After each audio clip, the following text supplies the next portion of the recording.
Hey, what's up, Journey Gang? Thank you so much for tuning back into the channel. If you're new here, welcome. My name is Life.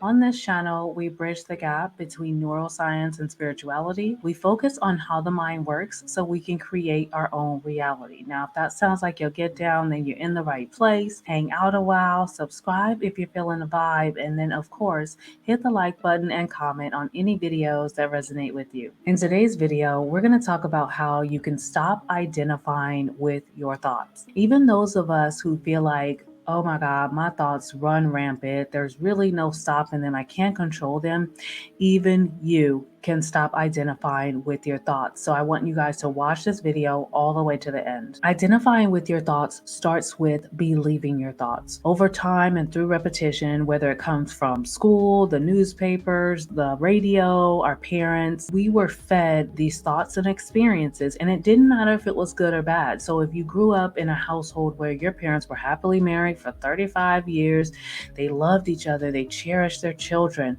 they probably taught you to believe that love is possible. They probably taught you that there are good people in the world, that you can find love, that you know how to love and be loved. The same is true if those thoughts and experiences were negative. So if you saw your family struggling financially, or maybe it didn't happen to you, maybe you saw homelessness in your city or on the news, your subconscious mind might have held on to that thought and thought, oh, we believe that homelessness is possible for us.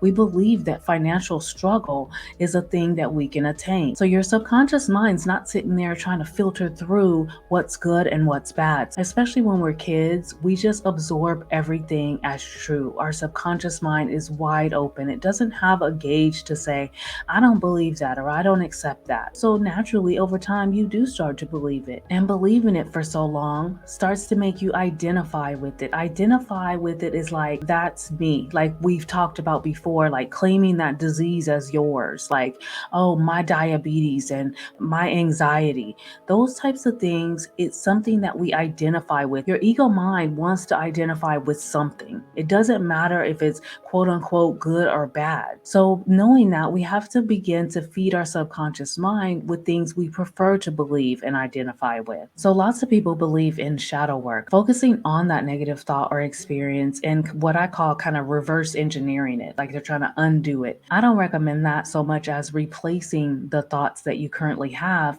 with thoughts that you prefer. Just like when you were a child, your subconscious mind didn't have a filter. It didn't care what it experienced, what it was told.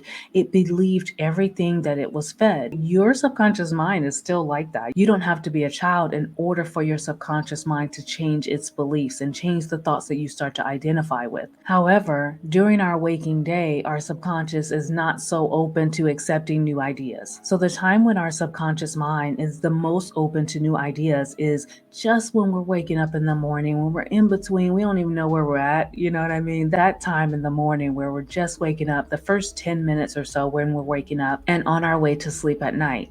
That is the time when our subconscious mind is kind of in and out of beliefs. And those are really the best times to visualize. So that's why we're doing this visualization challenge in February. If you're in, let me know you're in. So we're using visualization to retrain our subconscious mind towards the thoughts that we want to identify with. So that way, over time, your subconscious mind is going to begin to feed you that thought or those thoughts that you train your subconscious mind to believe. Right? So by default, those are the thoughts that are going to start to come to you. I promise you, if you do this challenge and you really dedicate yourself to being purposeful about your thoughts, you're going to find that your life begins to change. You're going to find that your subconscious mind begins to work in your favor, and you are going to start to identify with thoughts that are going to blow your mind. These thoughts and feelings and new experience that come into your life, you are going to know that you purposely created that. You're going to see synchronicities in your life and you're going to start to experience a whole new world. So I'm excited for you guys. I want you guys to really take a hold of this visualization challenge and really make it your own. Get creative about the things that you think and watch the thoughts that you identify with really begin to change. Thank you guys so much for watching all the way to the end. I love you all for no reason at all. I'll see you next time.